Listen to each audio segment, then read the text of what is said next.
Virgo. Cleanse lang natin ang space mo.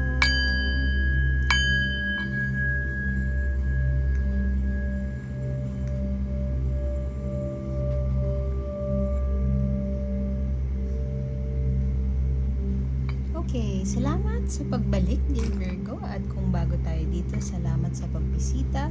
This is your Virgo Sun, Moon, Rising Sign, and Venus.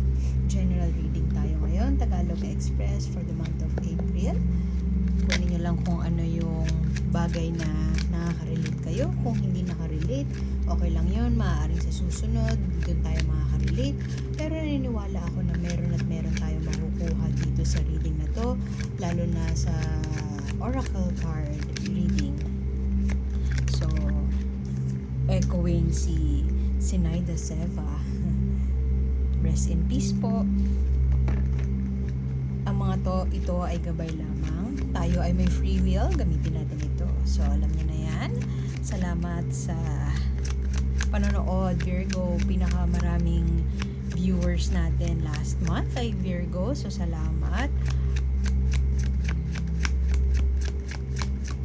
Try nating habaan to ngayon. Chill lang. Okay. Hindi mapakali or naguguluhan. Hindi sure. Very typical sa ating mga kapatid na Virgo. Mukhang may kinalaman to sa iyong buhay pag-ibig. King of Cups dito. Pwedeng ikaw to. Merong iba sa inyo siguro na irita na. I mean, ayaw nilang sabihin pero deep inside may irita na dun sa kinakasama nila. So siguro konting nag na lang. I mean, puputok na si Virgo. Mainit ang ulo, pwedeng gano'n. Pwede ding, kasi ano to emotionally unstable sa ngayon. Ito din, instability, lack of balance, hindi sure kung anong gagawin, nagjo-juggle, o pwede din na hindi alam kung anong pipiliin. Hindi alam kung saan pupunta. Nauubos na yung pasensya, ganon. Naubos na yung pasensya either dun sa partner o pwede din sa sarili. Kasi parang paulit-ulit na lang. Nakaupo ka lang, wala ka namang ginagawa, pero parang ito na naman, o kaya parang nainis ka, ayaw mong gumalaw, pero naiinis ka rin na pag gumalaw ka,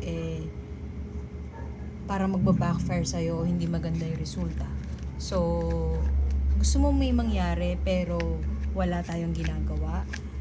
So, overall, lahat ng energies na yun, para na may asar na, naaasar ka na. Pwedeng naaasar nga sa sarili, naaasar sa ibang tao, naaasar sa sarili. Pero Virgo usually, ang ugali ng mga kapatid nating Virgo ay may blame sa sarili. Kasalanan ko to ganon. Parang, ano bang ginawa ko na, ano na naman yung ginawa ko na ganito na naman yung nararamdaman ko. Sisisihin nila yung sarili. Very critical, hindi lamang sa ibang tao, kundi para sa sarili. Which could be a good thing kasi nagtitake kayo ng accountability dun sa mga ganap sa buhay nyo. Hindi nyo lang siya basta biniblame. Doon naman yung mature part of being a Virgo. Pwede din na meron kang gustong gawin, pero hindi kayo magkasundo ng partner mo. Meron kang gustong i-pursue, pwedeng ganon, pero hindi mo mahanap kung ano yung middle ground nyo, kung ano yung balance doon, ano yung halfway deal. Mukhang love tungkol saan to. Excited ako na makuha tong last card para ma-affirm. Well, makukuha din natin yung mga affirmations sa ibang mga cards, pero you could be dealing with a Capricorn, Taurus, Virgo, Capricorn. Hindi, mukhang Capricorn lang to. Self-restraint. Siguro meron kang gustong gawin, pero pinipigilan mo yung sarili mo na gawin yon. Maaaring, kung love situation ito, maaaring meron kang gustong i-pursue na tao, pero in a relationship ka pa. Pwede din naman na hindi ka makawala sa isang bagay na narinig ko hawak sa leeg eh, pero hindi ka makaalis sa isang bagay na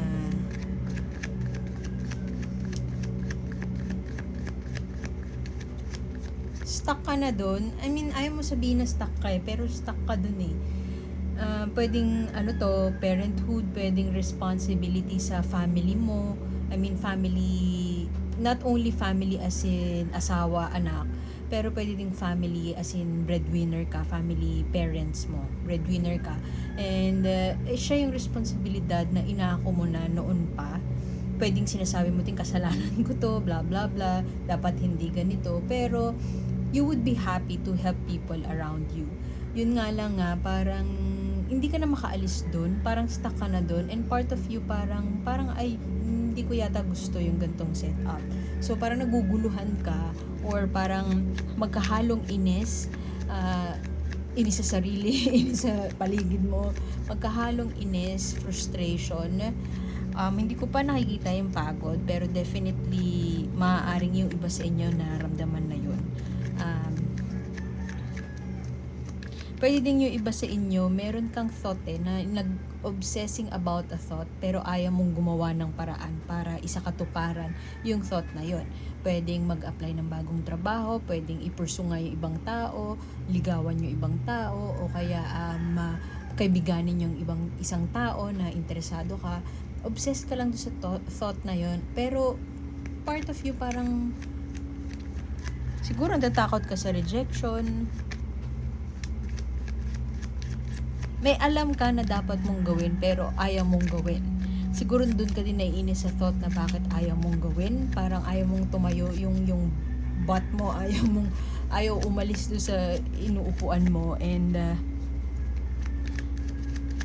siguro napapagod ka ng kakaisip. Ayaw umalis. Siguro yung iba sa inyo alam na kung in a relationship kayo, yung iba sa inyo alam na wala na to. Wala na tayong patutunguhan. Pero pwedeng in denial kayo or nag-o-obsess kayo dun sa thought na hindi, okay pa to, maaayos pa to. Pero alam nyo din naman na hindi na siya maaayos. Tapos hindi kayo umaalis dun sa sitwasyon na ganun. O gusto nyo siyang maayos, pero at the same time ayaw nyong gumawa ng paraan para ayusin siya. Kasi parang end of the line na eh. Pagod na, sawa na, pwedeng ganun. Ayusin lang natin tong masyado yatang maliwanag, sorry. Anyway, parang nagawa mo na yung best mo. Nagawa mo na lahat ng pwede mong gawin para paligayahin yung partner mo. Nagawa mo na lahat ng pwede mong gawin para i-achieve yung kaligayahan na gusto nyong dalawa, pero parang may kulang. And hindi mo siguro ma-pinpoint saan nagkulang or saan ka nagkulang. Pwede din na sinisisi mo yung sarili mo, pero saan ako nagkulang? Ganun pa rin ang tanong mo. So parang nagsistay ka, at the same time ayaw mo nang kumilos, ayaw mo nang mag-isip, ayaw mo nang gumawa ng bagay para mag-exert ng extra effort pa, kasi tingin mo siguro nagawa mo na yung dapat mong gawin to make it work. Yung sun dito, it's ayokong sabihin na depression eh, pero parang ganun. Stagnant na lahat. I mean, wala nang movement. Pwede mo tingnan na stable, pero wala ka nang maramdaman eh. Wala na yung satisfaction or pwede ding joy. Hindi na masaya sa kung nasaan siya ngayon. Hindi na masaya si Virgo kung nasaan siya ngayon. Pwede din na for the longest time, tinatry mo yung best mo na para ayusin siya. Pero ano yun? My best is not good enough, sabi ni James Ingram. I did my best, but I guess my best wasn't good enough. And ang dami nang napalampas dahil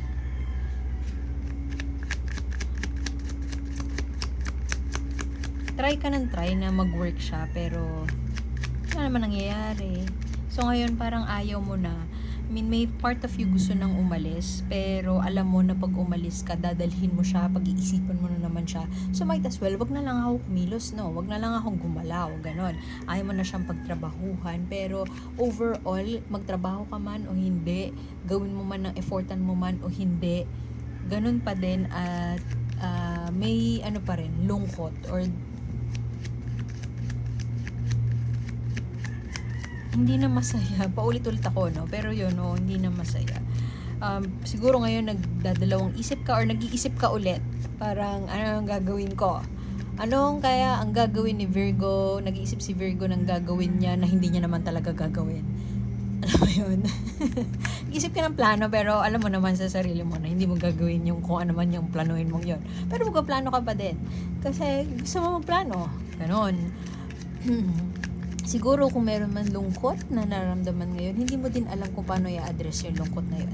Kung sa relationship to, hindi mo din alam kung paano i-address kasi pwedeng hindi ka kinakausap ng partner mo. Pwede din na cool off kayo o pwede din na wala, hindi talaga kayo mag-meet halfway. Pero may takot talaga na umalis ka din naman. Ayaw mo sundin kung ano man yung gusto mo. Pwedeng you are dealing with a fire sign, Aries, Leo, Sagittarius. Sobrang fierce ng taong ito. Maaaring siya yung dominant sa relationship ninyo. At yung tao na to,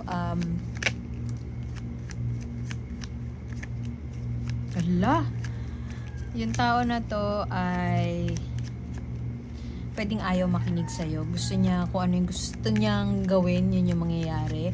And dahil siguro yung iba sa inyo, people pleaser, gusto niyo happy siya. Pero ikaw naman yung hindi happy. Pero okay lang sa'yo. Alam mo yun, ayaw mong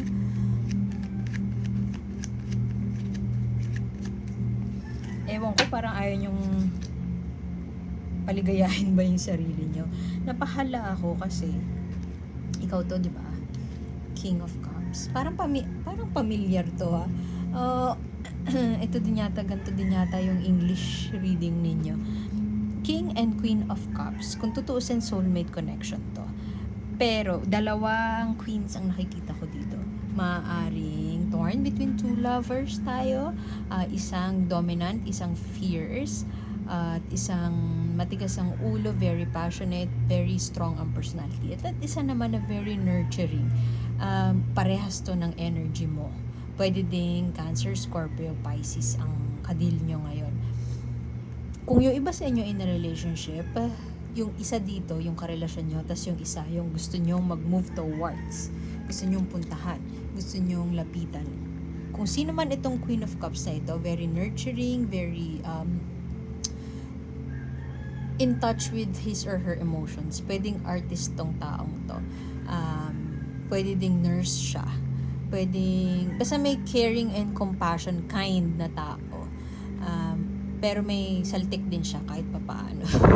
Iba sila na saltik kung sino man tong dalawang tao na to sa paligid mo. Hindi ko nakikita na mami mo to.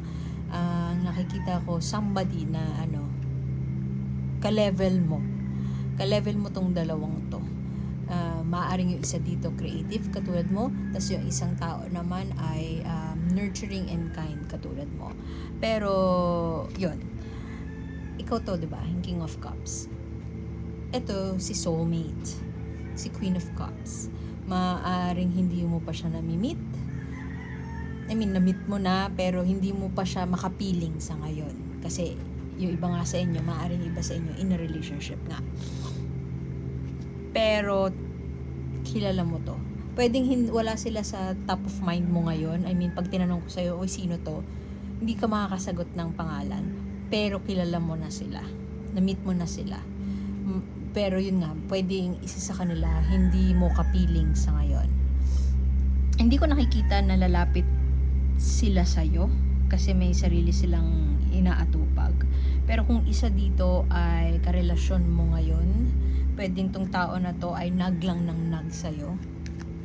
At doon ang gagaling yung pikon mo. Yung sadness or loneliness sa relasyon na naramdaman mo, tingin ko na lang siya, patong-patong na. naghalo-halo na lang na mga issues in the past na hindi na-resolve.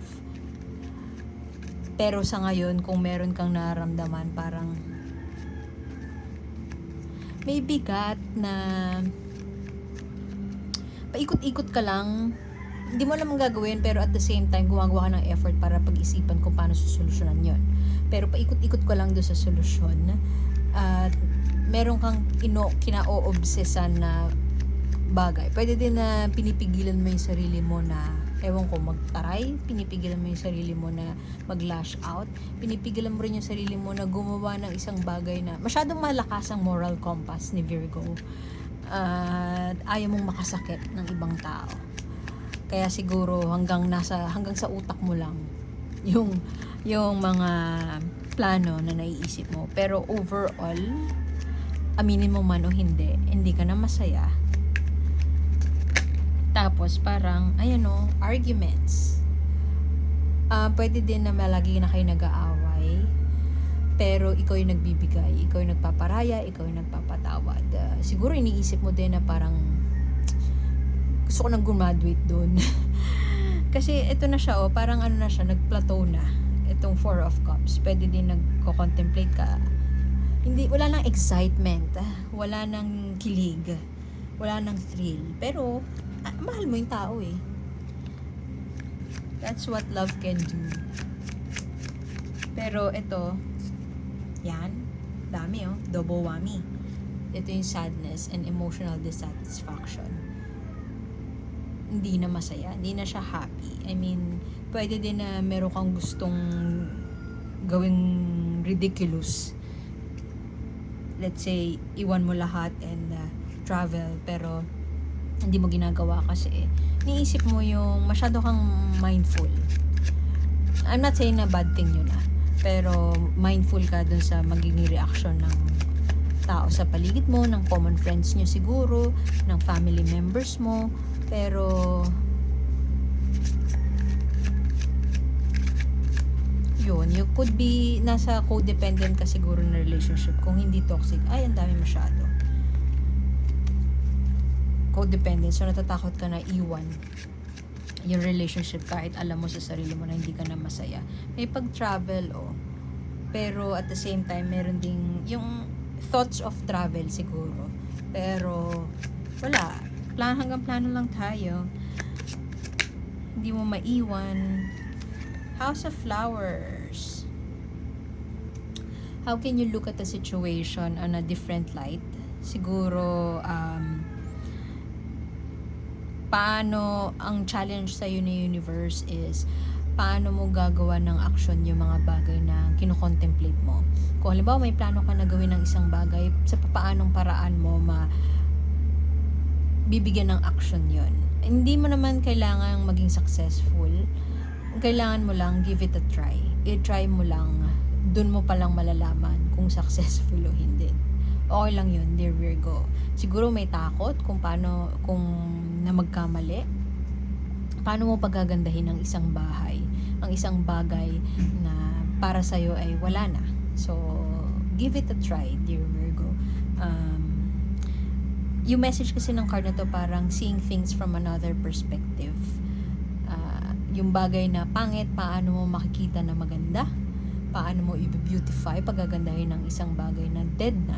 Pwede din paano mo bubuhayin ng isang bagay na dead na. Medyo counterintuitive siya dun sa mga pinagsasabi ko kanina. Pero tingin ko, as I interpret this, tingin ko ang message sa'yo ng universe, just give it a try. Kung meron kang plano na like isalba, or may plano na umalis, gawan mo na ng action. Tayo ka na dyan, Virgo. Try mo lang. Yun, give it a try. So, iwan ko na yun doon. And I hope to see you next time. Salamat sa pagbisita, dear Virgo. And like, share, and subscribe. And I hope to see you next time. My name is A. And see you soon. Bye-bye.